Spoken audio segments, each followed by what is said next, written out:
تو قرآن کو اس طرح سے اپنی زندگی میں شامل کریں کہ وہ آپ کی زندگی کو نکھارنے کا باعث بن جائے۔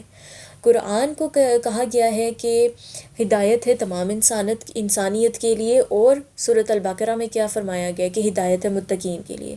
ہدایت ہے تمام انسانیت کے لیے، یعنی یہ اللہ کے راستے کی جانب دعوت دیتی ہے، بلاتا ہے قرآن۔ جب بات کی جاتی ہے سورۃ البقرہ میں کہ ہدن للمتقین، کہ ہدایت ہے متقین کے لیے، تو یہ وہ ہدایت ہے کہ ایک ہے کہ آپ ٹریک پر آ گئے، آپ پہلے ٹریک پر نہیں تھے، تو پہلے آپ کو ٹریک کی دعوت دی جائے گی کہ یہ ٹریک ہے، اس ٹریک پر آ جاؤ، آپ کو ٹریک کی ڈائریکشن پرووائڈ کر دی گئی، آپ ٹریک پر آ گئے۔ اب ٹریک کے بعد ٹریک سے گزر کے منزل تک پہنچنا امپورٹنٹ ہے، کیونکہ ٹریک تک تو پہنچنا ایک فرسٹ سٹیپ تھا، اب جو باقی جتنے بھی سٹیپس آنے ہیں وہ آپ کے منزل تک جانے ہیں۔ ہدن للمتقین کیا ہے؟ یہ قرآن متقین کے لیے ہدایت ہے کہ متقین کو منزل مقصود تک پہنچا دے گا۔ قرآن متقین کو پہنچاتا ہے منزل مقصود تک۔ متقین کون ہے؟ جو اللہ کا تقوی اختیار کرتے ہیں۔ تقوی کی ایک سمپل سی ایکسپلینیشن ہے کہ وہ اعمال جو اللہ کو پسند نہیں ہے، اللہ آپ کو وہ اعمال کرتے ہوئے نہ دیکھے، اور وہ اعمال جو اللہ کو پسند ہے، اللہ آپ کو وہ اعمال کرتے ہوئے دیکھے۔ یعنی جہاں پر ہونے کا اللہ نے حکم دیا آپ وہاں پریزنٹ ہو، اور جہاں سے اللہ کا حکم ہے کہ آپ وہاں پر پریزنٹ نہ ہو تو آپ کو وہاں پر پریزنٹ نہیں ہونا۔ اگر اللہ تعالیٰ چاہتا ہے کہ آپ حرام کے راستے پر موجود نہ ہو تو آپ نے موجود نہیں ہونا۔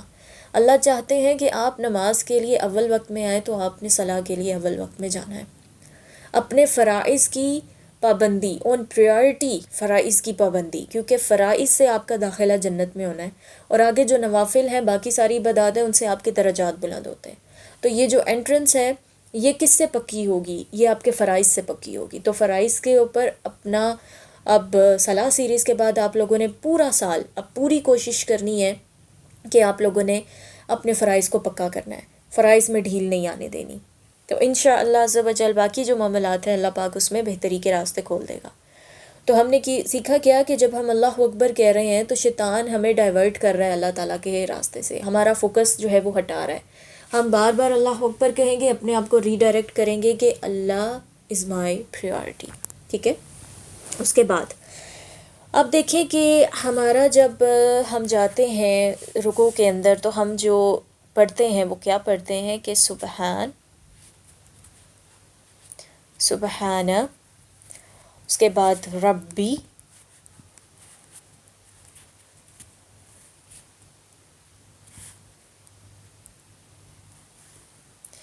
اس کے بعد جو ہم پڑھتے ہیں وہ ہے العظیم۔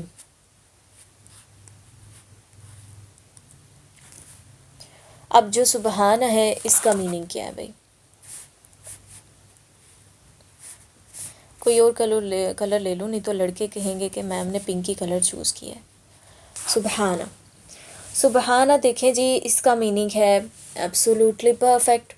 تسبیح کا، سبحہ کا میننگ کیا ہے یہ میں ایکسپلین کر چکی ہوں۔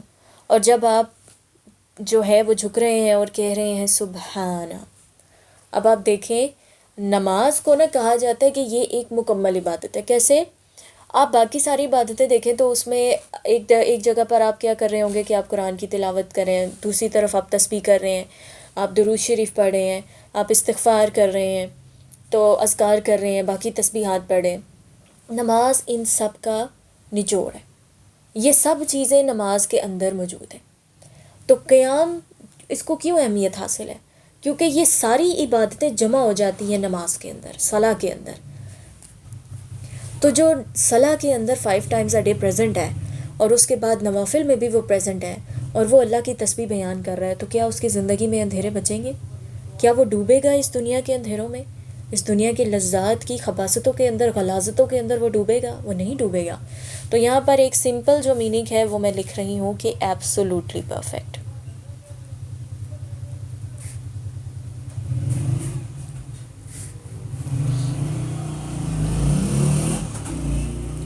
Absolutely perfect. اب ربی میں ایک یہ پارٹ ہے اور ایک یہ پارٹ ہے آپ کا۔ یہ جو رب پارٹ ہے اس کا میننگ کیا ہے؟ رب۔ اب یہاں پر میں رب لکھوں گی پہلے، اور یہ والا جو پارٹ ہے اس کا میننگ کیا ہے؟ اس کا میننگ ہے مائے، یعنی کہ اس میں پوزیشن ہے میرا رب. اب یہ دیکھا ہے ربی، سبحان ربی العظیم. ہم پہلے بات کرتے ہیں ربی کے اوپر، ہم کہتے ہیں ربنا اے ہمارے رب، اور ہم کہتے ہیں ربی اے میرے رب. اور اس کے بعد ہم نے سنا ہے اللہ پاک فرماتے ہیں یا عبادی، یا عبادی اے میرے بندے. تو یہ جو میرے کا لفظ ہے نا، اس کے اندر ایک بڑا خوبصورت تعلق ہے، ایک بڑا خوبصورت احساس ہے، جس میں آپ ظاہر کر دیتے ہیں کہ آپ کا جو تعلق ہے نا وہ کس کے ساتھ ہے. یا عبادی میں تو یا عبادی جب اللہ تعالیٰ نے کہا ہے تو اللہ تعالیٰ نے آپ کے اوپر اپنی پوزیشن ظاہر کی ہے کہ آپ میرے ہیں. اور جب آپ ربی کہتے ہیں اے میرے رب، تو آپ اس وقت باقی سب کا جو ہے نا انکار کرتے ہیں، سب خداؤں کا، سب کا انکار کرتے ہیں. اور اس وقت کیا کہتے ہیں کہ میرا رب کون ہے؟ اللہ ہے. رب کے اندر میننگ کیا آتا ہے؟ اب یہاں پر پکار کس چیز کی ہو رہی ہے؟ ربی، میرے رب. تو رب کے اندر کتنے میننگز ہیں؟ مائی پروٹیکٹر، مائی پرووائڈر، یعنی میری حفاظت کرنے والا. کسی بھی قسم کا خوف ہے نا، تو جب ربی کہہ دیا ہے، ربی پکار لیا ہے، تو اس وقت خوف کی کوئی گنجائش نہیں، کیونکہ جو رب ہے وہ پروٹیکٹ کرے گا، جو رب ہے وہ پرووائڈ کرے گا، جو رب ہے وہ آپ کو سسٹین کرے گا، وہ آپ کو مینٹین کرے گا.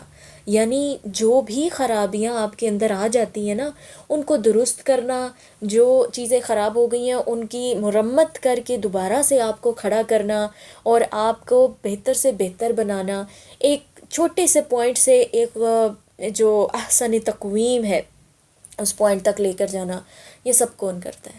یہ رب کرتا ہے. تو جب ہم کہتے ہیں ربی، تو اس کا میننگ کیا ہے؟ مائے رب. تو ایبسولوٹلی پرفیکٹ از مائی رب.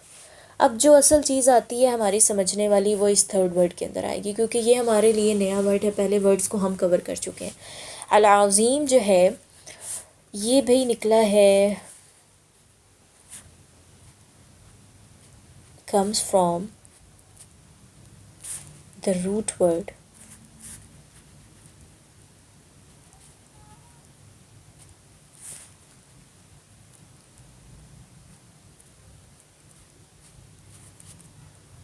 عظمہ.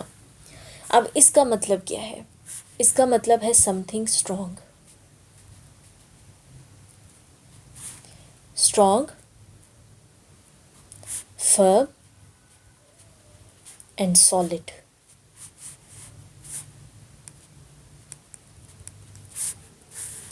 اب آپ کہہ رہے ہوں گے کہ یہ جو سارے میننگز ہیں ان کا یہاں پر کنیکشن کیا بنتا ہے؟ اچھا، ایک اور چیز میں آپ لوگوں کو ایز اے سائیڈ نوٹ بتا دوں کہ جو بونز ہے نا in a body,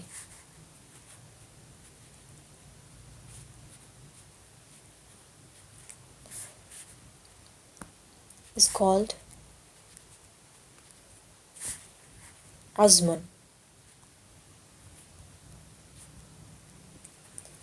اب آپ کے باڈی کے اندر جو ایک سخت چیز ہے وہ کیا ہے؟ جو اسٹرکچر آپ کا مینٹین ہوا ہوا ہے وہ کس وجہ سے ہوا ہوا ہے؟ اس بون کے اسٹرکچر کی وجہ سے. اگر یہ بونز کا اسٹرکچر نہ ہوتا تو کیا یہ جو ہمارے مسلز ہیں، یہ پورا جو ایک باڈی کا اسٹرکچر ہے، کیا یہ مینٹین ہو پاتا؟ کیا یہ ایک پراپر فارم میں ہمیں نظر آتا؟ نہیں. اس کی پراپر فارم میں بننے کے لیے، باقی پورے کے پورے سسٹم کو مینٹین کرنے کے لیے جو چیز ضروری تھی وہ کیا تھی؟ بونز کا فل اسٹرکچر. ٹھیک ہے. اس کو عربک میں کیا کہتے ہیں؟ عظمن. یہ سنگولر فارم ہے جو عظمن ہے. یہ کیا ہوگا؟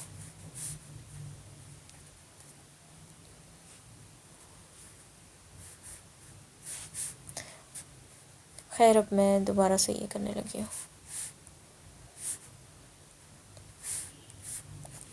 یہ جو عظمن ہے یہ آپ لوگوں کی سنگولر فارم ہے، اور اس کا جو پلورل بنتا ہے وہ بنتا ہے عظامن. یہ پلورل ہے. ٹھیک ہے. تو ہم نے سیکھا کیا کہ یہ جو العظیم ورڈ ہے اس کے باقی کنیکشنز کے ساتھ عزم، عظام، عظمت، عزومہ، ان ورڈ سے ہم نے کیا چیز دیکھی کہ ان کا جو ایک بیسک میننگ بنتا ہے نا ان سب میننگز کے اندر، وہ کیا ہے؟ Strong, firm and solid. ٹھیک ہے، تو یہاں پر کیا چیز آئے گی؟ اس کا میننگ میں کیا آئے گا؟ دا ون، العظیم کا میننگ دا ون کانسٹنٹلی. اب یہ جو چیز ہے نا اس کو یاد رکھنا ہے، کانسٹنٹلی، اسٹرانگ، فرم، انشیکیبل.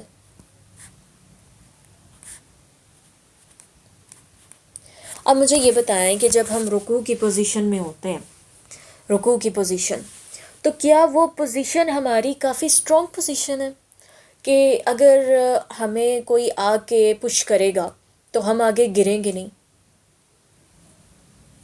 کیا ہوگا اگر آپ کا بیٹا یا بیٹی آتا ہے آپ کو پیچھے سے دھکا دیتا ہے؟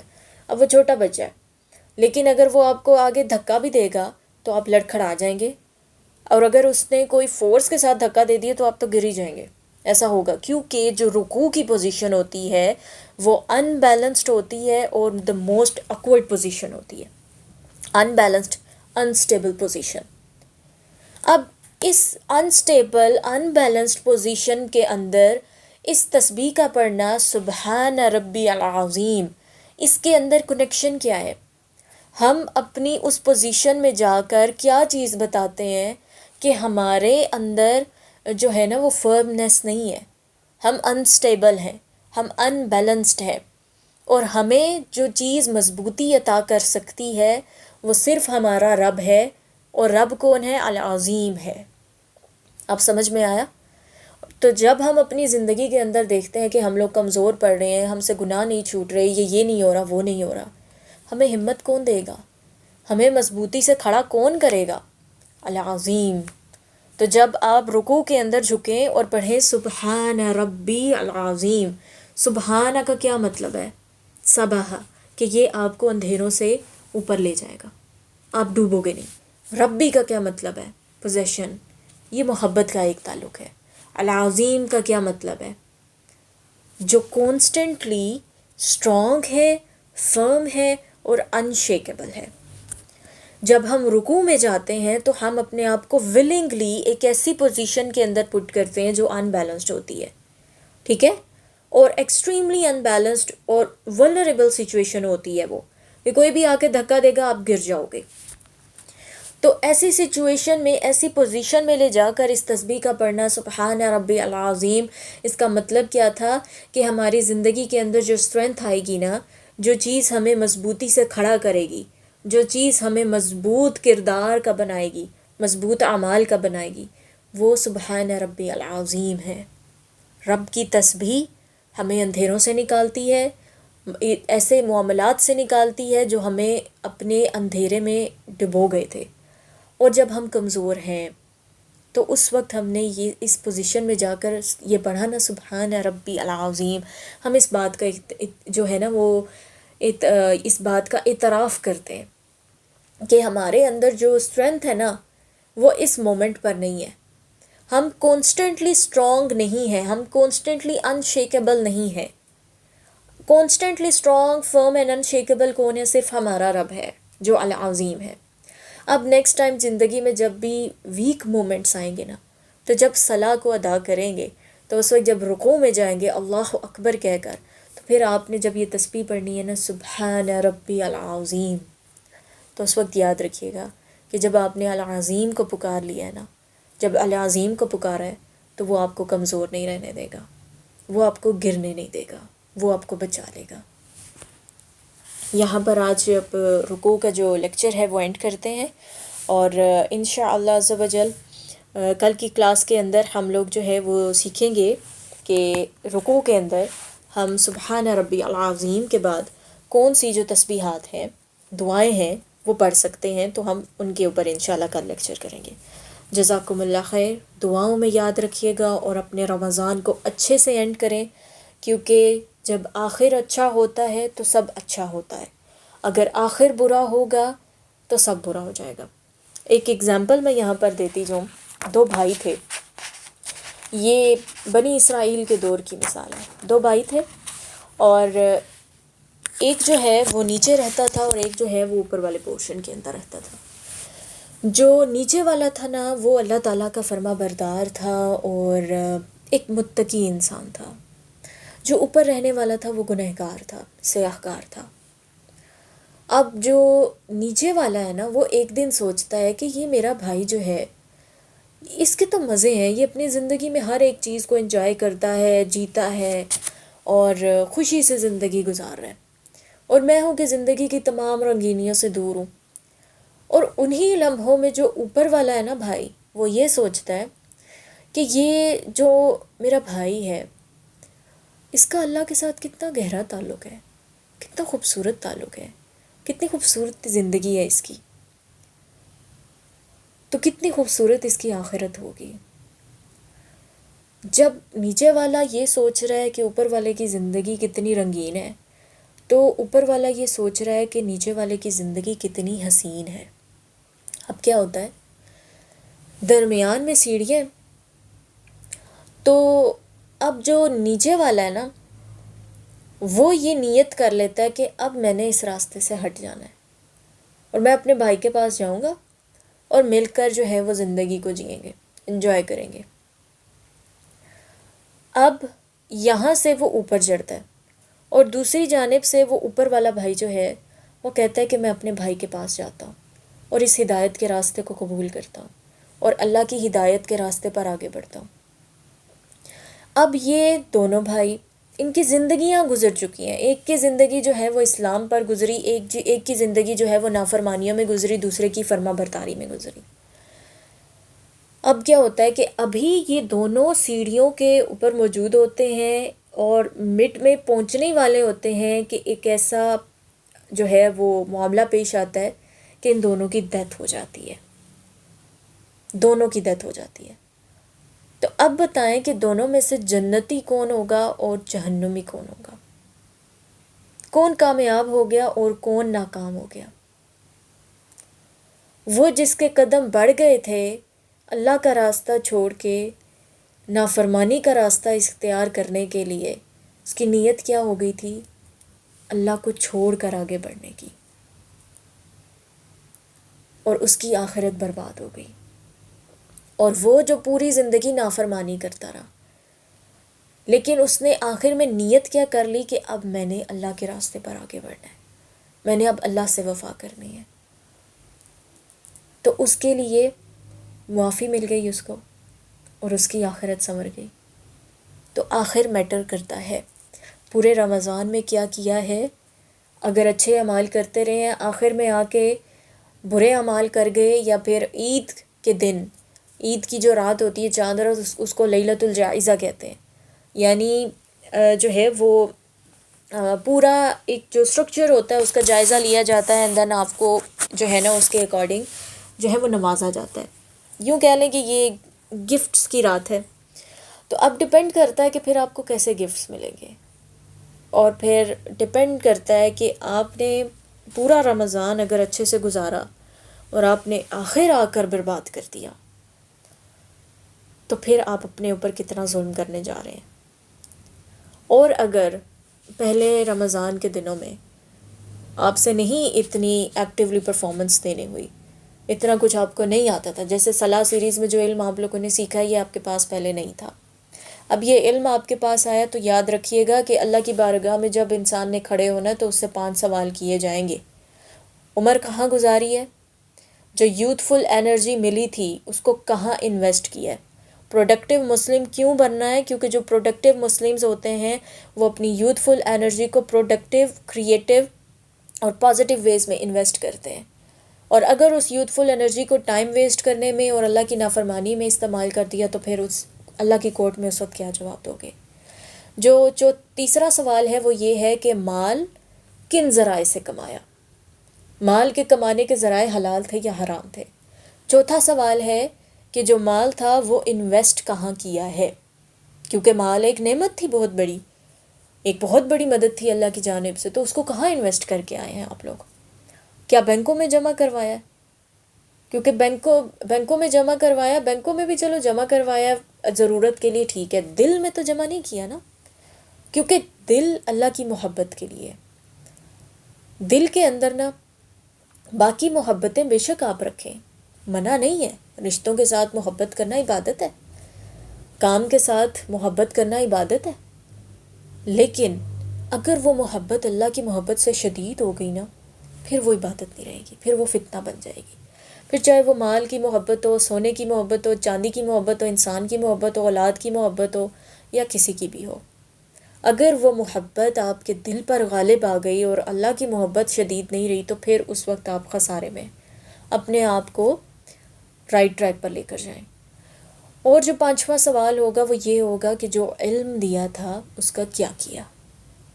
تو جو علم ملا ہے، ایسا نہیں ہے کہ اس علم کے بعد اب آپ لوگ آسانی سے جو مرضی ہے دل میں آئے گا وہ کریں گے، نہیں، اب آپ کے اوپر ذمہ داری جو ہے وہ آ چکی ہے، اب آپ لوگ اکاؤنٹیبل ہیں اس علم کے لیے کہ جو صلاح کے سیریز کے اندر آپ نے علم سیکھا ہے کہ آپ نے اپنی صلاح کو بہتر بنایا کہ نہیں بنایا، آپ نے اپنے اندر امپروومنٹ لائی ہے کہ نہیں لائی، کیونکہ اس صلاح سیریز کے اندر جسٹ آپ نے جو ہے وہ صلاح نہیں سیکھی، آپ نے بہت ساری چیزیں اس کے اندر لرن کر رہی ہیں۔ آپ کی زندگی کے اندر تسبیح صرف صلاح کے اندر نہیں ہوتی، آپ کے روزمرہ کے معاملات میں ہوتی ہے، حمد ہوتی ہے، استغفار ہوتا ہے۔ اب آپ کو پورا ایک سٹرکچر مل چکا ہے لائف کا، اب آپ کی لائف کے اندر چینج آنا چاہیے یا نہیں آنا چاہیے، یہ اب ایک بہت بڑا سوال ہے، یہ بہت بڑی ذمہ داری ہے۔ اور دیکھیں کچھ بھی مشکل نہیں ہوتا، مشکل چیز صرف اس وقت تک ہوتی ہے جب تک کہ اس کو کر نہ لیا جائے۔ اگر آپ کسی بھی چیز کو کر لیں گے تو وہ آسان ہو جائے گی، کرتے رہیں گے، وہ آپ کے سب کانشیس کا پارٹ بن جائے گی، آپ کے لیے مشکل نہیں رہے گی پھر۔ تو فرسٹ سٹیپ لینا ہے، اور فرسٹ سٹیپ کے لینے کے بعد اپنے آپ کو ٹریننگ دینی ہے، اپنے آپ کو ڈیولپ کرتے جائیں، ایک چیز، دوسری چیز، تیسری چیز، چوتھی چیز، آہستہ آہستہ ڈیولپمنٹ کی طرف جائیں، تاکہ اگلے سال انشاءاللہ، یہ میرا پلان ہے کہ یہ صلاح سیریز کا جو پروگرام ہے وہ ہر سال جو ہے وہ کنڈکٹ ہوگا انشاءاللہ، کیونکہ اس کلاس کو کروانے کے بعد اس بات کا مجھے احساس ہوا کہ صلاح ایک فاؤنڈیشن ہے، صلاح کے بغیر آپ کا جو ہے نا وہ کامیاب ہونا ایک سوالیہ نشان ہے اس کے اوپر۔ جب قبر کے اندر عذاب آئے گا نا، تو جب سر کی جانب سے عذاب آئے گا تو نماز اس عذاب کو روک لے گی کہ یہاں سے تمہارا راستہ نہیں ہے، دائیں جانب سے آئے گا تو قرآن اس عذاب کو روک لے گا، بائیں جانب سے آئے گا تو زکوٰۃ اس عذاب کو روک لے گی، اور قدموں کی جانب سے آئے گا تو جتنے اچھے اعمال، نیکیاں، درگزر، صدقہ خیرات، صبر، اچھا اخلاق، یہ جتنے بھی کام آپ نے کیے ہوں گے وہ آپ کو قدموں کی جانب سے عذاب دینے سے روک دیں گے۔ اور قبر کے اندر جو ساتھی ہوتا ہے نا وہ صرف صالح اعمال ہوتے ہیں، اچھا عمل۔ تو صالح اعمال کے ساتھ دوستی کریں، کیونکہ یہی وہ دوست ہے جو قبر کے اندر ہوگا۔ جتنی بھی محبتیں ہیں نا دنیا کی، اسپاؤس کے ساتھ محبت، ماں کی اولاد کے ساتھ محبت، یا پھر اولاد میں سے ماں باپ کی اولاد کے ساتھ محبت، یا پھر آپ کی زندگی میں کوئی ایسی اچیومنٹ جس کے ساتھ آپ کو محبت ہے، جس کے پیچھے آپ بھاگ رہے ہو، آپ بھاگتے چلے جا رہے ہو اور آپ کو باقی کسی چیز کا ہوش نہیں ہے، تو وہ جب قبر میں جانے کا وقت آتا ہے نا، تو اس وقت تو ماں بھی چھوڑ کے چلی جاتی ہے، اس وقت تو ماں بھی قبر کے اندر بچے کو چھوڑ کے چلی جاتی ہے۔ تو ماں اور بچے کی محبت سے بڑی محبت تو اس دنیا میں اور کوئی نہیں دیکھی گئی۔ تو اب جب ماں بھی وہاں پر موجود نہیں رہ رہی اور ماں کو بھی بچہ قبر میں چھوڑ کر چلا جاتا ہے، کوئی بھی نہیں بچتا، کوئی بھی نہیں۔ اس قبر کے اندھیرے میں، اس قبر کی تنگی میں صرف آپ ہیں اور آپ کے صالح اعمال ہیں۔ یہ وہ صالح اعمال ہوں گے جو روشنی کریں گے، یہ وہ صالح اعمال ہوں گے جو گھبراہٹ ہوگی نا تو آپ کو کنسول کریں گے، آ کر آپ کی قبر کو جنت کا ایک حصہ بنا دیں گے۔ اب کے قبر کے اندر جنت کی مہک آئے گی، جنت کی فضائیں آئیں گی، تو وہ قبر کب بنے گی؟ جب زندگی اس عمل کے مطابق چلے گی۔ اگر زندگی اس عمل کے مطابق نہ چلی تو پھر فائدہ کیا؟ اور فرائض میں اگر کمی رہ گئی نا، تو دیکھیں فرائض پہلی پرائرٹی ہے، یہی تقوی ہے کہ فرائض آپ کے پورے ہوں. فرائض صرف حقوق العباد میں نہیں ہے، حقوق اللہ میں بھی ہیں اور حقوق العباد میں بھی ہیں. ایک مرد کا فرض ہے کہ وہ اپنی فیملی کے لیے پروٹیکٹر اینڈ پرووائڈر بنے، وہ اپنی فیملی پر انویسٹ کرے، اور اگر وہ انویسٹ نہیں کرتا، وہ اپنی فیملی کے لیے حلال نہیں کماتا اور اپنی فیملی کو ایک اچھی زندگی جیسے کہ اس کا حق ہے وہ نہیں دیتا. جیسے کچھ ایسے مرد ہوتے ہیں جو لاپرواہ ہوتے ہیں اور وہ اپنی ذمہ داریاں ادا نہیں کر رہے ہوتے، اور ان کی بیویوں کو ڈبل ٹرپل سٹرگل کرنی پڑتی ہے، اور ان کی اولاد کو جو ہے وہ دھکے کھانے پڑتے ہیں. تو وہ مرد اگر نوافل کر بھی رہا ہے تو اس کے بعد جب اس نے جا کے اپنے فرائض کا سوال دینا تو وہاں پہ وہ جواب کیا دے گا اس جگہ پر. اسی طریقے سے جب آپ لوگ پیرنٹس ہیں تو کیا سمجھتے ہیں کہ یہ جو اولاد آپ کو ملی ہے کیا یہ ویسے ہی مل گئی ہے؟ کیا آپ اکاؤنٹیبل نہیں ہیں اس اولاد کے لیے؟ اس کو کیا سکھا رہے ہیں؟ یہ آگے جا کر شیطان بنتی ہے سوسائٹی کے لیے یا انسان بنتی ہے؟ یہ آپ کی تربیت کا اثر پڑے گا اس پر. آپ سوسائٹی کو کیا دینے جا رہے ہیں؟ کیونکہ یہ اولاد جو ہے نا، یہ آپ کے لیے یا تو صدقہ جاریہ بن سکتی ہے یا پھر گناہ جاریہ بن سکتی ہے. تو ہر ایک چیز تو آزمائش ہے، ٹیسٹ ہے.